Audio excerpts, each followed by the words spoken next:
சுவாமியே சரணமையப்பா. சபரிமலை செல்லும் அனைத்து ஐயப்ப பக்தர்களுக்கும் ஒரு வேண்டுகோள்.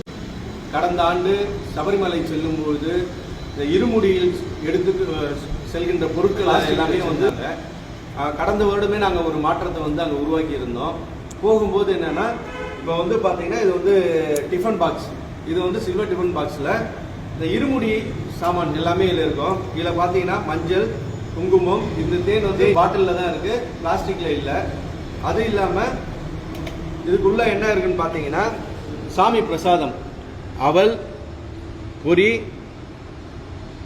முந்திரி, திராட்சை எல்லாமே உள்ளே வச்சுருக்கோம். இதுதான் எங்களோட இருமுடி செட்டு. இந்த இருமுடி செட்டு தான் அந்த இருமுடி பையில் வச்சு எடுத்துகிட்டு போகிறோம். மேலும் வந்து நாங்கள் இங்கிருந்து போகிற எந்த ஒரு ஐயப்ப சாமியும் வந்து சபரிமலைக்கு பிளாஸ்டிக்கை எடுத்துக்கொண்டு செல்வதில்லை என்கின்ற உறுதியை வந்து எல்லாருக்குமே. மேலும் வந்து பார்த்தீங்கன்னா இயற்கை தான் ஐயப்பன், ஓகேங்களா? அந்த இயற்கையை காப்பது வந்து நம்ம அனைவரது கடமை. அங்கே மஞ்சமாதா கோவிலில் இல்லை சபரி சன்னிதானத்தில் பார்த்தீங்கன்னா நம்ம இங்கேருந்து எடுத்துகிட்டு போகிற ஊதுவத்தி, கற்பூரம், அந்த குங்கும மஞ்சள் எல்லாத்தையும் வந்து வழியில் கொட்டி வைக்கிறோம். நீங்கள் யோசிச்சு பாருங்கள், ஒரு பிரசாதமாக எடுத்துகிட்டு போகிற பொருளை மற்றவங்க மிதிக்கும் போது என்ன மன கஷ்டங்கள் இருக்கிறது அப்படின்றத அந்த வழியை நாங்கள் உணர்ந்ததால் இங்கேருந்து எடுத்துகிட்டு போகிற எந்த பொருளையுமே நாங்கள் வந்து சன்னிதானத்தில் வந்து அந்த சன்னிதானத்தில் வச்சு சாமி கும்பிட்டு திருப்பி எடுத்து வீட்டுக்கு வந்துட்டு இந்த திராட்சை, முந்திரி ஆகியவற்றை என்ன பண்ணுவோம், கேசரியாகவோ அல்லது சர்க்கரை பொங்கலாகவோ செய்து அது வந்து பிரசாதமாக மற்றவர்களுக்கு வழங்குகிறோம்.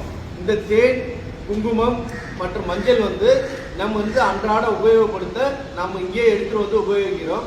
அதனால் இங்கேருந்து எடுத்துகிட்டு போகிற எந்த பொருளையுமே வந்து சன்னிதானத்தில் தூக்கி போடுறது கிடையாது. ஆகையால் நம்மளால் முடிஞ்ச ஒரு சிறு மாற்றத்தை வந்து உண்டாக்கணும் அப்படின்ட்டு நம்ம இந்த முயற்சியை எடுத்துருக்கோம்.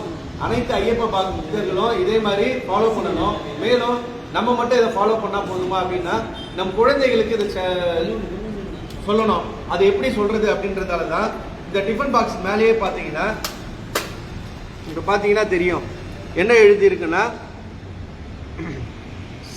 இயற்கை யாத்திரா. சபரிமலை யாத்திரையை வந்து நாங்கள் வந்து இயற்கை யாத்திரையாகவே வந்து நாங்கள் பாவிச்சுட்டு மரம் வளர்ப்போம், பிளாஸ்டிக்கை தவிர்ப்போம், இயற்கையை காப்போம் அப்படிங்கிற ஒரு வசனத்தை எழுதியிருக்கோம். இது எதுக்குன்னா, இது நமக்கு மட்டும் இல்லை, நம்ம வீட்டில் இருக்கிற குழந்தைங்களை இதை எடுத்துகிட்டு போகும்போது இதை 4 பேர் பார்க்கும்போது அவங்களுக்கு ஒரு விழிப்புணர்வு வந்து உருவாக்கணும் அப்படின்ற ஒரு நல்ல எண்ணத்தில் வந்து இதை எடுத்துக்கிட்டு இருக்கோம்.